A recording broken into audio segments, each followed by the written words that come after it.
My name is Sarah Coleman, and I need to share with you something that has completely changed my life. Honestly, I have struggled to find the right words to tell this story, but it is too important to keep to myself. On September 25, 2025, I had an experience that took me beyond anything I thought was possible. For 12 minutes I was clinically dead. No heartbeat, no breathing. But for those 12 minutes I didn't just drift into nothingness. I went somewhere. Somewhere so profound that I am still trying to process it. And what I experienced was not just for me. It was a message meant for everyone. I have been a nurse in the emergency room for over a decade. My world was science, facts, and the tangible things you can measure. Faith was something private, often pushed to the background by the harshness of life and the routine of work. But when I crossed that line between life and death, I discovered that faith was not a concept. It was reality itself. In those 12 minutes, I realized that the soul is not bound by the body. I understood that there is a greater truth, one that surpasses our fears, doubts, and limitations. I encountered peace that words can never fully capture. Peace that removed every weight, every worry, every pain I had carried. For the first time in my life, I felt completely free, completely seen, completely loved. Yet this was not a dream or a vague sensation. It was purposeful. It was as though every moment of my life had prepared me to hear this message. The voice of eternity was speaking, and I was chosen to carry it back. This is the beginning of my testimony.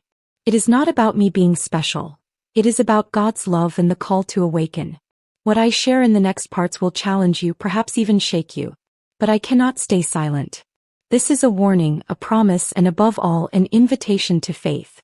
When I crossed the threshold of death, I expected silence or nothingness. Instead, I encountered something that redefined every belief I had ever held. I was welcomed not with fear, but with a love so deep that it felt like the very foundation of existence. In that space beyond life, I understood for the first time that faith is not about rituals or traditions.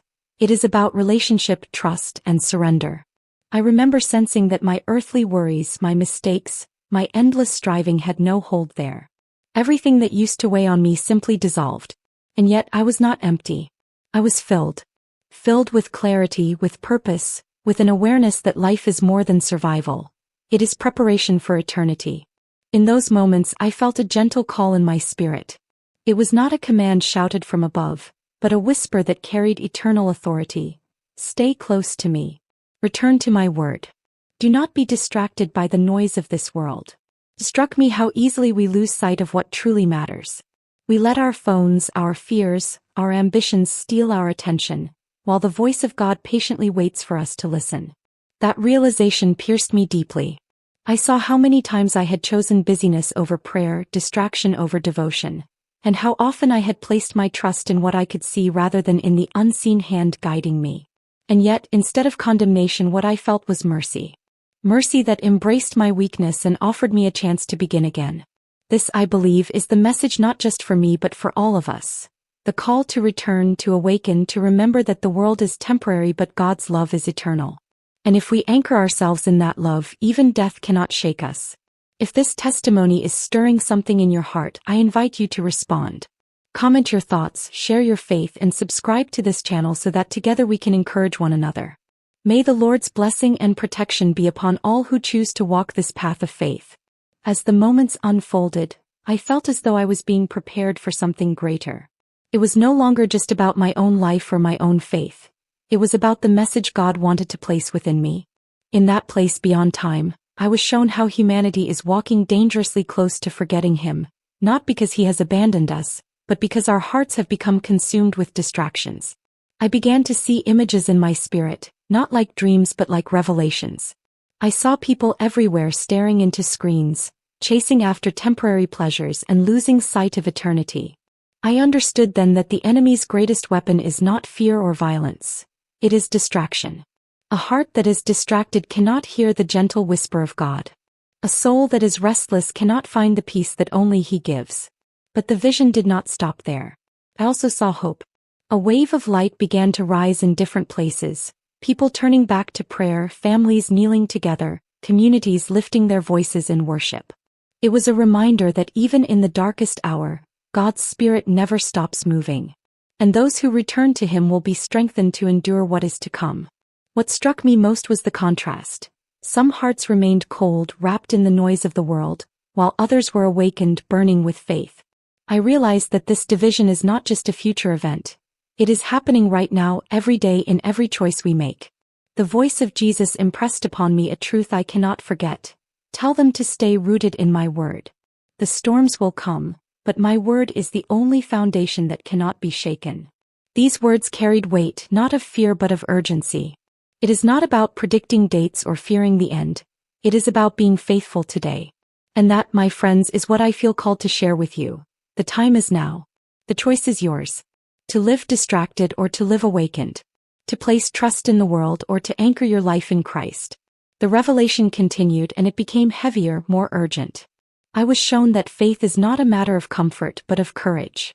There will come a time when following Christ will not be convenient but costly. I saw how believers will be mocked, misunderstood, and even hated because of their devotion. Yet what stood out most was not their suffering, it was their joy.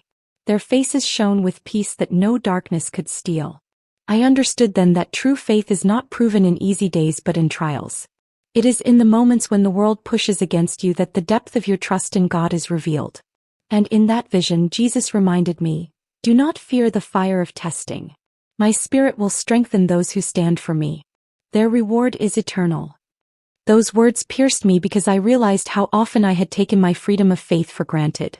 How many times had I chosen silence instead of witness? How often had I avoided speaking truth because it was uncomfortable? But in the presence of eternity, I saw that nothing compares to the worth of standing firm for Him. The call was clear. Believers must prepare their hearts now. Not when the trial comes, not when the pressure increases, but now, in daily faithfulness, in prayer, in holding fast to His word. Because strength is not built in the moment of battle. It is built in the quiet days of devotion. I also saw that this preparation is not only personal but communal. Families and communities who pray together will be like lights that cannot be extinguished. Even when persecution arises, their unity will testify of God's unshakable kingdom. And in that, the world will witness a faith stronger than fear. This is not a message to create panic but to awaken courage. Jesus is not calling us to hide, He is calling us to shine. And if we live ready, then no storm can overcome us. As the vision drew to an end, I felt the presence of Jesus draw closer, as if the whole universe had paused to let His words sink into my heart. He looked at me with eyes that carried eternity and spoke with a love that silenced every fear. You have seen what is to come. But remember, I am always with my people. My love never changes. My promises never fail. Even in chaos, those who trust in me will find peace that surpasses all understanding. Then He placed His hand over my heart, and it felt as though every broken piece of my life was restored in an instant. I was no longer the same Sarah who had left my body 12 minutes earlier. I had been given a mission, a message that I could not keep silent. Suddenly, everything began to fade. The light, the music, the overwhelming peace. It felt like being pulled through a narrow tunnel, rushing back into my body. The first thing I felt was pain, sharp and burning, followed by the gasp of air flooding back into my lungs. I heard voices, paramedics saying, "She's back." And I knew my time in eternity had ended, but my mission on earth had just begun. In the days that followed, I struggled with how to explain what I had seen. Some people listened with awe, others with doubt. But I remembered what Jesus told me. Some will mock, but those with ears to hear will understand and prepare. That gave me courage to share even if my voice trembled. And so today I share this not as a story of death, but as a testimony of life. Jesus is coming soon. The signs will appear. Distractions will grow stronger. But the invitation remains, to wake up, to return, to anchor your life in Him. Friends, this is not a time to be passive. This is the time to choose. To stand in faith. To prepare your heart. And to know beyond any doubt that God is with you. Speech balloon, if this message speaks to your spirit, I invite you.